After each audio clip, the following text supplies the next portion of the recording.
रहमतुल्लाह अलैह के पास ना एक बूढ़ी अम्मा अपना बेटा छोड़ गई।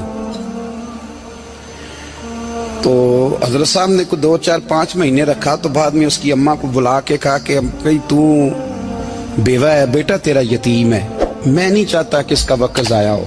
ये पढ़ने वाला कोई नहीं, सारे नहीं भाई पढ़ने वाले होते। अब यहाँ वाला माँ बैठे हैं, मैं बेअदब भी ना हो जाऊं। कुछ पूरे 8 साल लगा के भी आ जाते हैं, सनद भी उनके पास होती है, नाराज ना हो जाना, ये तो सब अच्छे लोग हैं। सनद होती है पर पता कोई नहीं होता। ये आला हजरत ने लिखी है बात, सनद होती है, पूरी डिग्री होती है, उस पर कई लोगों के साइन भी होते हैं। तो बहुत सारे तालिब इल्म ऐसे होते हैं जो मदारस में कहते हैं मैं फाजल फलां हूँ, लेकिन कोई शय पास। तो मौलाना सरदार अहमद साहब मुहद्दिस आज़म पाकिस्तान रहमतुल्लाह अलैह उस बूढ़ी को कहने लगे तेरा बेटा कौन देना है, पढ़ना पढ़ाना इसने कुछ भी नहीं, तो यतीम बच्चा है, कल को तो कहेगी कि मेरे बेटे ने वक्त ज़ाया किया तो वापस ले जाओ। बूढ़ी अम्मा रोने लग गई, कहने लगी मैं पढ़ाने तो नहीं लाई थी, मैं तो आपको रब का वली समझती हूँ, मैं तो नौकरी कराने लाई थी। नौकरी, हजरत अनस बिन मालिक कहते हैं मेरी अम्मा भी हुजूर की बारगाह में दे गई थी। हुजूर की बारगाह में ये नहीं कहा था कि या रसूलल्लाह पढ़ा दें, हाँ हाँ मैं जिम्मेदारी से बात कर रहा हूँ। ये नहीं कहा था हुजूर मुजाहिद बना दें, ये थोड़ी कहा था कि या रसूलल्लाह सल्लल्लाहु तआला अलैहि वसल्लम से मुफस्सिर मुहद्दिस मुहक्किक मुफ्ती बना दें। हजरत अनस की अम्मा कह गई थी सोनिया जब तक ये रहेगा ना आपकी नौकरी करेगा, ये घर के काम काज करेगा, ड्यूटी करेगा, हुजूर ये आपकी नौकरी करेगा। तो मेरे महबूब ने फिर दुआ कर दी, अल्लाह इसे बरकत अता फरमा। तुम समझता है खिदमत वाला खाली रह जाता है? जितना जायका खिदमत वाले को मिलता है, जो उसके नसीब में आता है, वो किसी का नसीब कहां भाई। हजरत अनस कहते हैं हुजूर ने दुआ कर दी, बरकत की। मुझे तो खेती बाड़ी आती भी नहीं थी, पर लोगों के बाग में साल में 1 दफा फल लगता था, मेरे बाग में 2 दफा लगता था। हुजूर ने दुआ कर दी अल्लाह इसे औलाद दे। फरमाते हैं मेरे बेटे, मेरे पोते, मेरे नवासे, मेरी बेटियां, फरमाते हैं मैं जिंदा हूं और मेरी 100 औलादे मौजूद हैं। परेशान हो गया 100 सुन के बच्चे 2 ही अच्छे, 100 औलादे मेरी मौजूद हैं। हजरत अनस भी मौलाना सरदार अहमद साहब के पास ना छोड़ गई बच्चा, कहने लगी हजरत जी मैं को पढ़ाने के लिए थोड़ा छोड़ गई हूँ, मैं तो इसलिए छोड़ के गई हूँ कि आप मेहरबानी करें खिदमत कराएं। तो हजरत जी कहने लगे कोई ऐसा काम ही नहीं, खिदमत वाला क्या कराऊं। कहने लगी पट्ठे पवा लिया करो जी। हम लड़ पेंदे ने, कहने ने बच्चे काम कर दें मदरसे का। हालांकि अब कहाँ बच्चे काम करते हैं, अब तो गुजर गया दौर, अब तो बच्चे काम कराते हैं। अब बच्चे भी नाराज हो रहे हैं, घूर घूर के देख रहे हैं। सही कह रहा हूँ आपको, बच्चे काम कराते हैं, बच्चे कहाँ काम करते। कहने लगी ये चारा डाले करेगा आपकी भैंसों को। तो हजरत ने उसको कहा कि बीबी चारा मेरी भैंसों को डालने के लिए मैंने बंदा रखा हुआ है, तो तू जा ले जा। कहने लगी हाथ बांध के हुजूर मेहरबानी करें रख ले, चारा डालेगा। और पुत्र तवज्जो से चारा डालना हजरत की भैंसों को। रोने लगी, हजरत ने रख लिया, महीने का खर्चा भी देते। शाम को ना वो सारा दिन काम करता, शाम को आके पैरों में भी बैठ जाता, हजरत जी लाएं तेल थोड़ा सा, पैर ना दबा दूं।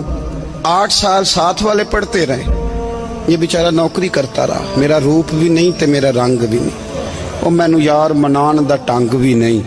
कभी कभी ना हजरत बिलाल हबशी फारग होते ना तो नबी पाक की बारगाह में अर्ज करते हुजूर कोई काम तो नहीं, सारे हो गए, हुजूर जाऊं जरा, चले जाते। एक दिन सलमान फारसी कहने लगे या रसूलल्लाह ये बिलाल कहाँ जाता है। फरमाया जा देख के तो आ। हजरत सलमान वापस आए तो आके रोने लगे, कहने लगे सोनिया जब यहाँ से जाता है ना तो जाके सैयदा फातिमा की चक्की पीसनी शुरू कर देता, बीबी साहबा के काम करने लगता है, घर में जाके असनैन की ड्यूटी करता है, वहां भी काम यहाँ भी काम। वो चारा डालता रहा, उसने चारा डाला।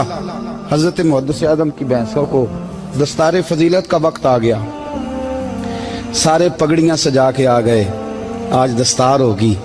ये ना पीछे होके बैठ गया, चूंकि पढ़ा ही नहीं था तो दस्तार काहे की, दस्तार तो उसकी जो पढ़ेगा, हमने तो पढ़ा ही नहीं, हमने तो यार पढ़ा, घर पढ़ा, ड्यूटी करी। हजरत मुहद्दिस आज़म रहमतुल्लाह अलैह के यहाँ जब ऐलान होने लगा ना कि अब दस्तार होगी, तो हजरत ने पहला ऐलान उसका फरमाया। तो मजा वाला बंदा कपड़े भी कदी कदी बदल देना, वो कहता है जिस हाल में भी था मैं पलट के देखने लगा कि पढ़ा पढ़ाया तो है, कोई शय नहीं, ये माजरा क्या है। पीछे से उठ के आए, तो कहते हैं बाकियों की दस्तार किसी आलिम ने की, किसी सूफी ने की, लेकिन ये भैंसों को चारा डालने वाला जब आया तो मुहद्दिस आदम ने फरमाया पगड़ी के बाल को कोई हाथ ना लगाए, ये सारी दस्तार मैंने करनी है। और फरमाते हैं हजरत बाल भी देते जाते थे और आंसू भी बहाते जाते थे, माथा भी चूमते थे और फरमाते थे दस्तार के बाद चला तो नहीं जाएगा यार, मुझे तो इबादत भी नहीं रह गई, मुझे तो चाबियों को भी नहीं पता कौन सी कहाँ रहती है, जाएगा तो नहीं तू? तो रो पड़ा, कहने लगा सोने जाए तो वो जिसके पल्ले कुछ है हो, आता जाता तो है कुछ नहीं, मुझे किसने रखना है, मैंने कहाँ जाना है, इधर कहा तो इधर ही रहूंगा।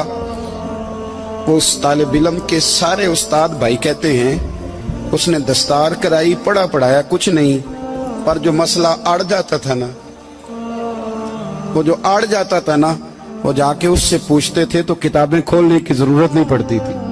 हजरत उम्मे सलमा रदी अल्लाह तआला अन्हा कहती है मैंने अर्ज की या रसूल अल्लाह सल्लल्लाहु अलैहि वसल्लम मेरी बच्ची बड़ी बीमार है, तो मुझे किसी ने कहा है ये थोड़ी सी नशे वाली चीज है, ये बना के तैयार करके दो सही हो जाएगी, बीमार है बच्ची तो ये नशे वाली चीज है, इसको तैयार करके दो, थोड़ा नशा है। अगरचे बाज, मैंने शुरू में कहा, बाज लोग मरीज को, सख्त मरीज को ऐसी अद्वियात जो मजबूरी बन जाए उसकी गुंजाइश और इजाजत देते हैं। मुहतात उलमा तो उसमें भी बहुत सारी चीजें पहले बयान करते, लेकिन उसने कहा जी निरा नशा देना है शिफा के लिए। तो हज़रत उम्मे सलमा कहती है मेरे नबी पाक ने मेरी तरफ देखा, मेरी तरफ, तो मैंने कहा या रसूलल्लाह आप क्या फरमाना चाह रहे हैं? तो नबी पाक ने फरमाया उम्मे सलमा कभी नापाक चीज में भी शिफा हुई है, कभी नापाक चीज में भी, कभी शराब और खमर में भी शिफा हो सकती है।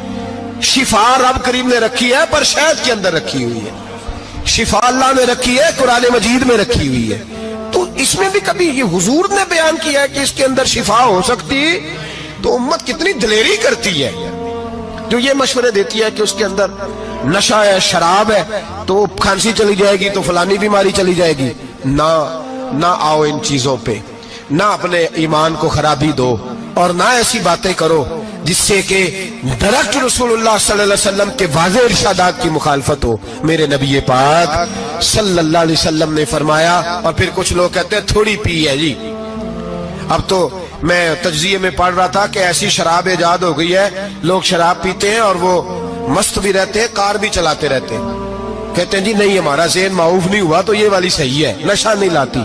मेरे नबी पाक सल्लल्लाहु अलैहि वसल्लम ने फरमाया जिस चीज की थोड़ी मिकदार, ज्यादा मिकदार हराम है उस चीज की थोड़ी मिकदार भी हराम है, जिसकी ज्यादा मिकदार हराम है उसकी थोड़ी भी। तो खमर और शराब अगर फुल पीना जायज नहीं तो थोड़ी पीना भी जायज, ये हराम है और हराम थी और कयामत तक हराम ही रहेगी। मेरे नबी पाक सल्लल्लाहु अलैहि वसल्लम ने मना किया और हुजूर ने इजहार नापसंदीदगी फरमाया, फरमाया 40 दिन तो इबादत ही कबूल नहीं होती शराब पीने वालों जब तक सच्ची तौबा ना करे। ये लफ्ज जब अदा करता हूं तो शर्म से मेरी जुबान लड़खड़ाती है कि यार दरबारों पे भी नशा बिकता है।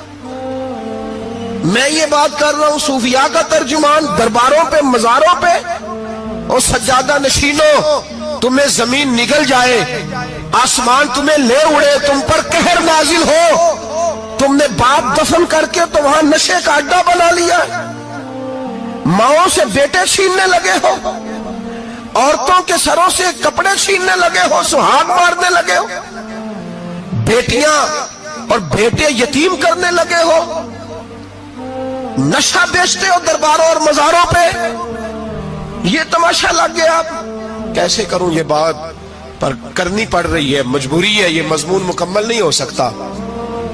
बंद कर दे वो दरबार, हमें नहीं चाहिए जिन दरबारों पे नशा बिकता है। मैं जिम्मेदारी से कह रहा हूं, बात रिकॉर्ड हो रही है। जूते की नोक पे वो सज्जादा नशीन जो उम्मत को ड्रग्स देता है, वो सज्जादा नशीन का डेरा नहीं, वो गंद का अड्डा है, वहां से फैज नहीं मिल रहा, उम्मत की तबाही हो रही है। बता दो, फैला दो, इसको एतराज करना करो। मेरे रसूल पाक सैयद आलम सल्लल्लाहु ताला अलैहि वसल्लम का दीन जरूरी है, किसी पीर की सज्जादगी जरूरी, बोलिए सज्जादगी जरूरी। बड़ी जिम्मेदारी से कह रहा हूं और नुमाइंदगी कर रहा हूं अपनी जमात की। نہ ہمارے بزرگوں نے کل اس کی حمایت کی تھی، نہ آج کرتے ہیں، نہ قیامت تک کریں گے۔ بند کر دیں وہ دربار اور مزار۔ بزرگ دنیا میں یہ کام کرنے آئے تھے، اور ہماری سوچ اتنی گر گئی ہے، اتنے ہم کمزور ہو گئے۔ کہتے ہیں جب اس کو چڑھ جاتی ہے تو پھر بڑی معرفت کی باتیں سناتا ہے۔ تجھے شرم نہیں آئی یہ لفظ کہتے ہوئے؟ اب نشئی تجھے معرفت سکھائے گا؟ اب تو شرابی سے، بھنگی چرسی سے دین سیکھے گا؟ کہتے ہیں اس نے پی ہوئی تھی، چڑھی ہوئی تھی، میں بات کر دی تو میرا کام بن گیا۔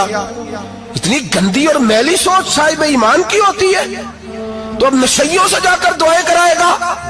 سن، میرے نبی پاک صلی اللہ علیہ وسلم نے فرمایا جو شراب پی لے، نشہ کر لے، اس کی تو 40 دن تک عبادت رب قبول نہیں فرماتا۔ تو کہتا چڑھی ہوئی تھی تو اس نے دعا کر دی، تجھے شرم ہی نہیں آئی بات کرتے؟ حیا ہی نہیں کیا تو نے جملہ بولتے؟ یہ کوئی تصوف اور طریقت ہے؟ جاؤ اٹھا کے لے جاؤ۔ ایسی کوئی تصوف اور طریقت ہمیں نہیں چاہیے، ہمیں وہ والی طریقت چاہیے جس میں خدا کے قرآن کی بات ہوتی ہے اور محمد مصطفیٰ کے فرمان کی بات ہوتی ہے صلی اللہ علیہ وسلم۔ تو بھائی یاد رکھو یہ کوئی طریقہ نہیں۔ ایک مزار ہے، مجھے ایک صاحب کہنے لگے آ جائیں یہاں بھی فاتحہ پڑھیں۔ میں نے کہا یہاں کیا ہے؟ کہنے لگے تھے تو بابا جی نشہ وشا کرتے، پر اب سنا ہے لوگوں کی منتیں بڑی پوری ہوتی ہیں۔ مجھے جذبات بڑے کم آتے ہیں۔ میں نے اس آدمی کو گریبان سے پکڑ لی، میں کہ ادھر ہٹ، وہ تو نشہ کرتا تھا اور تو جاتا تھا، تیری یہ کیسے طاقت ہوئی؟ تو نے مجھے مشورہ دے دیا ہے، تو ہمیں کمزور سمجھتا ہے؟ ہم کمزور ایمان کے لوگ ہیں، اور میں یہاں تجھے کہوں گا نہیں نہیں میں یہاں نہیں جاتا، میں وہاں جاتا ہوں۔ بالکل کوئی لگی لفٹی بات نہیں، کھری بات۔ تصوف وہ، دربار وہ جہاں قرآن پڑھا جائے اور رسول اللہ کی حدیث سکھائی جائے، باقی کوئی مطلب نہیں کسی قسم کا۔ میں داتا صاحب کبھی جاؤں نا جلسہ کرنے کسی کام سے، کسی تقریب میں، تو میں داتا صاحب کے مزار پہ نہیں جاتا۔ میں کہتا ہوں یار یہ یرانہ نہیں کہ بندہ کسی کام آیا تھا تو فاتحہ پڑھ لی، واپس چلو۔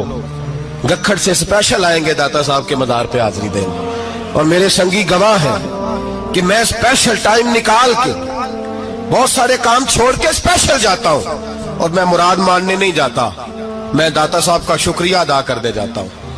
میں ان سے کہتا ہوں حضور آپ کی مہربانی، آپ یہاں آئے تو ہمارے بڑے بھی رسول اللہ کے غلام بن گئے۔ میں تو سلام عقیدت پیش کرنے جاتا ہوں، ہم مزارات پر جانے کے قائل نہیں، بلکہ ہماری تو عقیدت کا درجہ ہی مکمل نہیں ہوتا جب تک ہم مزار پہ سلام نہ کریں۔ پر مزار داتا صاحب کا، مزار خواجہ معین الدین اجمیری کا، مزار غوث اعظم جیلانی کا، مزار محدث اعظم مولانا سردار احمد کا، مزار اولیاء کا، مزار میاں شیر محمد شرک پوری کا، مزار رب کریم کے بندوں کا۔ بھنگیوں چرسیوں کے مزار نہیں ہوتے، اور نام ان مزارات کے قائل ہیں، بالکل قائل نہیں ہم۔ میں تھوڑے دن پہلے لاہور گیا تھا تو میں کار میں میاں صاحب میاں شیر محمد شرک پوری کا ذکر کر رہا تھا۔ میں اپنے دوستوں سے کہہ رہا تھا یار بہت بڑا بابا ہوا ہے، تو مجھے کہنے لگی کرامت کیا ہے؟ میں نے کرامت یہ ہے کہ ساری زندگی سنت کا درس دیا ہے۔ تو مجھے کہنے لگے آپ کبھی گئے نہیں؟ میں نے کہا میں اسپیشل گیا تھا، اور تھوڑے دنوں کے بعد پروگرام بناؤں گا تو میں ساتھ لے کے جاؤں گا۔ ہم مزارات کے قائل ہیں، حاضریاں دیں گے مزاروں پہ، لیکن بھنگیوں چرسیوں کے مزاروں پر جانے کے قائل ہیں؟ زور سے بولے، یہاں جانے کے قائل ہیں؟ کوئی عقیدہ نہیں ہے ہمارا۔ نشہ بکے گا اب مزاروں پہ، اب یہ تصوف ہوگا وہاں، یہ طریقت ہوگی؟ اور ملت پر رحم کھاؤ خدا را۔ اگر تمہارے قومی ادارے کہتے ہیں رپورٹ کرنے والے کہ 70 لاکھ پاکستانی نشہ کرتا ہے، تو کیا تمہیں یہ نہیں پتا کہ نشہ بیچتا کون ہے؟ کیا تمہیں یہ نہیں پتا کہ ڈرگز کا کاروبار کون کرتا ہے؟ اگر تمہیں یہ پتا ہے تو کیا یہ خبر نہیں تمہیں کہ ان رگوں پر یہ خون اتارتا کون ہے؟ میں اپنے بزرگوں سے معذرت کے ساتھ، نشے کا آغاز، ناراض تو نہیں ہو جائیں گے بزرگ، نوجوانوں کو میں لتاڑ لیتا ہوں لیکن بزرگوں کی عزت کرنا سنت ہے، تو میں بزرگوں سے معذرت کے ساتھ یہ یوں سمجھ لیے خوگرے حمد سے تھوڑا سا گلا بھی سن لے۔ نشہ سگریٹ سے شروع ہوتا ہے، سگریٹ سے۔ میں تمباکو کو حرام نہیں کہتا، یہ فتویٰ نہیں دے رہا۔ تمباکو کا حکم وہی ہے جو مولی کا ہے، جو کچے پیاز اور لہسن کا ہے، کہ آپ جب کھا لیتے ہیں تو منہ سے بدبو آتی ہے، تو آپ مسجد میں آئیں تو آنے سے پہلے مسواک کریں، منہ صاف کریں، پھر آپ آ جائیں۔ تو جائز ہے, مکروہ ہے لیکن حرام ہے. لیکن تمباکو سے آگے جب حالات بڑھتے ہیں, تجزیہ نگاروں نے لکھا ہے کہ ہمارے پنجاب کے کچھ علاقوں میں اب سگریٹ سے نکال کے نا, پہلے بھی بھرتے تھے لوگ اس میں بڑا کچھ, اب پتہ ہے کہ نیا نشہ ایجاد کیا, اب اس کے اندر چرس بھی بھرتے ہیں اور چھپکلی کو مار کے سکھا کے خشک کر کے اس کو پیس کے وہ ساتھ نشے کے ملاتے ہیں, اور اس کا حال یہ ہوتا ہے کہ آدمی کو زیادہ نشہ ہوتا ہے, اور کہتے ہیں وہ اتنا گند ہے کہ وہ آدمی کسی کو دانت بھی لگائے گا تو وہ بندہ بھی بیمار ہو جائے گا. کیا یہاں لوگ اسپرٹ نہیں پیتے آپ کے ملک میں؟ اور ہم کبھی سڑک پہ جاتے ہیں تو نشئی کو دیکھ کے مذاق کرتے ہیں, دیکھنا میں ہارن لگاؤں گا تو گاڑی کے ہارن سے گر جائے گا. لیکن تجھے پتا نہیں کہ یہ کسی ماں کا بیٹا ہے, پتا نہیں کسی بیوی کا شوہر ہے. ایک ہمارے دوست ہیں, بزرگ ہیں, ان کا داماد فوت ہو گیا, نشہ کرتا تھا. تو میں تعزیت کرنے ان کے گھر پہنچا تو کھڑے ہو گئے ہاتھ باندھ کے, کہنے لگے حضرت صاحب باقی ساریاں گلاں چھڑ دیو, صرف نشے تے تقریر کریا کرو. وہ جب جیتا تھا تو تب بھی اس کے بچے یتیم ہی تھے, یتیم ہی تھے. میری بیٹی جب میرے گھر آتی تھی اور میں اپنے پوتوں کے اتنے کپڑے اسے پہننے کو دیتا تھا تو میرا کلیجہ پھٹتا تھا. اور میری بیٹی اس کی زندگی میں بھی بیوہ کی زندگی گزار رہی تھی, وہ میری بہوؤں کے اترے ہوئے کپڑے پہنتی تھی. کوئی دعا کرو, کوئی جلسے کرو, یہ لت ختم ہو جائے. اور کہنے لگا اب میرے وہ چلا تو گیا ہے, دادا دادی اس کے پہلے کوئی نہیں, چچا ہے کوئی نہیں, جب تک تو میں زندہ ہوں ان نواسوں کو کوئی روٹی کا لقمہ, کوئی کپڑا مل جائے گا. لیکن سوچتا ہوں میں بوڑھا ہوں, مر گیا تو ان کو کوئی پوچھے گا بھی نہیں, کون ان کی خبر. اتنا ظلم اس قوم سے, اتنی زیادتی. اور آرام سے لکھ کر لوگ گزر گئے کہ یہ 70 لاکھ ہے, ان کا درد تو سمجھو, تکلیف تو سمجھو. 7 فٹ کا سونا جوان اور نشے کا عادی ہے تو کسی نالی میں پڑا ہوا ہے. اور میں نے کہا اس قوم کے ساتھ اس سے بڑا بھیانک مذاق کیا ہوگا. کوئی دانشور تھا بڑا ظالم, اس ظالم سے کوئی مشورہ لینے آیا, اس نے آ کے کہا تو بڑا ظالم ہے, بڑے کڑوے مشورے دیتا ہے, میرا ایک دشمن ہے, میں اس سے بدلہ لینا چاہتا ہوں, میرا دل کرتا ہے اس کا بچہ قتل کر دوں تاکہ وہ تڑپے. تو ظالم نے کہا اسے قتل نہ کر, وہ تو اس کا باپ 2-4 مہینے رو کے چپ کر جائے گا. پھر میں سخت سزا دینا چاہتا ہوں, مشورہ دے. تو اس نے کہا اس کے بچے کو نشے پہ لگا دے, جس کا بچہ نشہ کرے گا وہ باپ روز مرے گا, روز جیے گا, وہ ماں روز مرے جیے گی, نشے پہ لگا دے. اس قوم کے ساتھ سب سے بڑا ظلم یہ ہوا کہ ملت کا جوان نشے پہ لگ گیا, ڈرگز پہ لگ گیا. اتنے تباہ حالات ہوئے کہ جوان چڑھتی جوانیاں, اماں نے کتاب دے کے بھیجا تھا, اور کالج سے واپس آئے تو نشے کے ٹیکے ہاتھوں میں پکڑے ہوئے, ٹیکے. اور آپ کے اس ملک کے اسلام آباد میں ایک دن میڈیا نے وہ خبر بھی وائرل کی اور وہ چیز بھی دکھائی لوگوں کو. 3 مہینے کا بچہ لے کے نشئی سڑک پہ آ گیا, اس نے کہا میرا نشہ ختم ہو گیا, میرا بچہ خرید لو, 2 پڑیاں دے دو. تو وہاں بیبیاں جو سن رہی تھی وہ بھی چیخے مار کے رو رہی تھی. یہ ظلم کیا اس قوم کے ساتھ, اور کرپشن کی لعنت نے اجازت دی سپلائی کرنے والوں کو کہ گلی گلی بیچے, گلی گلی. انہوں نے کچھ تھوڑا ظلم نہیں کیا ان حکمرانوں نے. اور ہماری اپوزیشن, اس کو نہ صرف اتنا پتا ہے کہ یہ جائیں اور ہم آئیں, اس سے زیادہ کوئی غرض نہیں. بھائی کرپشن کے خلاف نکلے ہو تم, نشے کے خلاف کس دن نکلو گے, جوئے کے خلاف کس دن, قوم تو مر رہی ہے نشے سے, اس کے خلاف میدان میں کب آؤ گے. صرف اتنا ہے کہ یہ جائیں اور ہماری باری آئے, اس سے زیادہ کچھ نہیں. جتنے مجرم وہ ہے اتنے ہی تم بنتے جاؤ.